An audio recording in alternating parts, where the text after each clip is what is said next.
Welcome back to your Feel Good Breakfast Show. It is a fantastic Friday. It's always lucky to have some Friday vibes. Listen, seeing it that is the weekend. It's here. It's time to kick back, relax, watch some movies. And that's why we have our movie maestro, JP Sebastian, in studio. My brother, it's so good to see you again. That was directed at you. I'm so happy to see you, man. No, that was all geared towards you. Happy to see you too, my brother. Just in time for your big release. I cannot wait. I cannot wait.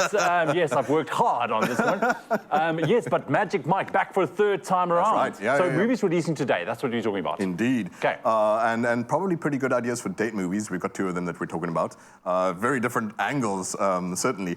Channing Tatum for the third time now. This is. Yeah, I love the title, The Final Tease. Well, it's got all sorts. You missed there's the last dance as well. Yeah, true. But I mean, who honestly, cares? I don't think people are here for the wordy part of this movie so much as the Abby part. Say what you like about Magic Mike, and guys can obviously, like, you know, us especially as, you know, whatever, straight guys and whatever, can be like, oh, I'm not that for that kind of thing. Yeah, then you go home and practice some moves. Exactly. That's what we all know this. Or the wife cracks the whip and, you know, you're trying to dance to Pony and embarrassing yourself. It's actually, these are a series of pretty well-made films. Steven Soderbergh has helmed them, at least 1 and 3.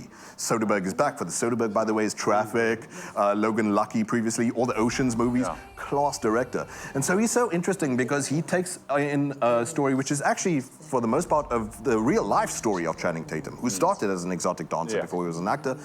And he can do whatever he wants. He could make Avatar, he could make, you know, Titanic or whatever, but he's like, let's make this down-to-earth thing about an aspect of, say, women that is pretty much neglected. Their sense of, you know, they like to get steamy under the collar too. You know, why isn't there a big balloon in the sky that says, you know, whatever, strip club for them? So, hey, thankfully there was 50 Shades and whatever, and if you're into that kind of thing, which you all deserve, once in a while, to just let your hair down, Channing Tatum's here and he's back, and Salma Hayek-Pinault is her name now, is in this movie too. The story being is that somehow he's hardened his luck again. He's already bad businessman, shakes it pretty well, but gets shaken up in the market too badly. Then finds her, she's a socialite, social butterfly, big money, all that kind of thing. And then together they decide they're going to take this show to London, the sexiest city in the world, right? I don't know. The Ewan's not convinced.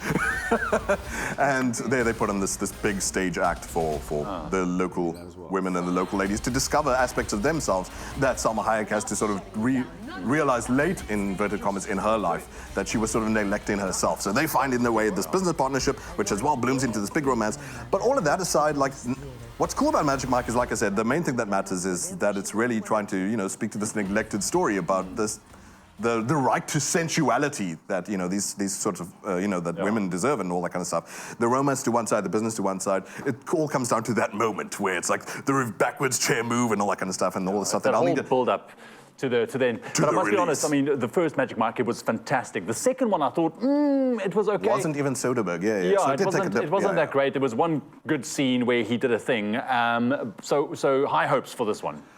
Unfortunately, right now, a lot of the critics I haven't seen it myself, but like it's sitting in a sort of middle ground, but I really don't think people are here for the numbers or the text. Like I said, or the script or the text or whatever, it's all about out the window, clothes off, go mad. Not at the cinema, please. Magic Mike's Last Dance, the final tease, releasing today. What else do we got for us? Good grief, so like I said, date night movies. Well, Valentine's Day around the corner, bud.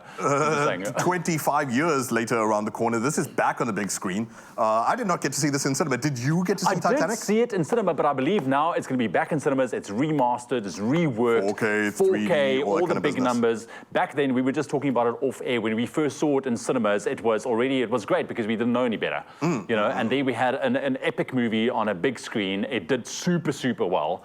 And now we can relive that. It could have been like, there's so much schmaltzy sort of romance that gets away with being on a budget of like $1 million and whatever. And yes, they're very good romances that do that. Yeah. I love, for example, Eternal Sunshine of the Spotless Mind, which also had Kate Winslet. Even though this was actually their start as actors. For sure, Leonardo DiCaprio before this, in 1996, he had done Romeo plus Juliet, but I think Titanic's the one that put both of them on the map. Yeah. Obviously, most recently with director James Cameron, we saw her come back to Avatar, The Way of Water, appropriately enough, last December. And, but yeah, this is the one that put them on the map. That shot, by the way, 8 days they spent trying to catch the shot of her doing the I'm flying because he wanted the real sort of sunset shot. Yeah.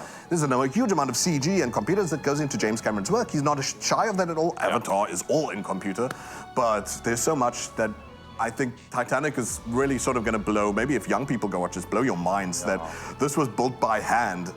half the ship at least, 90% to scale. Shame on them, not 100% scale. 90% the size of the original Titanic. Half of it was made just for the scenes on the dock. And then, like, what was weird is they built the wrong side, but that was only because of wind conditions. And then they had to, like, reverse it in post.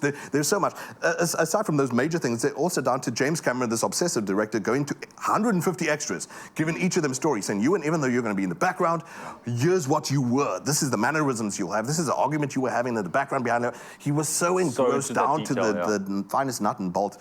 And even if it's schmaltzy sort of romance or whatever, you have to appreciate the spectacle. Look, it's actually scary. I'm excited for it. I think a younger generation that didn't get to experience Titanic for the first time. Green screen to them now. Seeing it fantastic in beautiful, bright colors. I think even those die-hard fans that saw it 25 years ago will enjoy this. Titanic out today, go and check. I think it's going to be a great weekend in terms of movies with regards to being, date nights and those kind of things. JP, thank you very much, my friend. We're going to see him a little bit later for an epic movie review. It's going to be awesome. Stick around for that. Right now, though, start to get some vibes on this Friday morning. Meet our musical guest.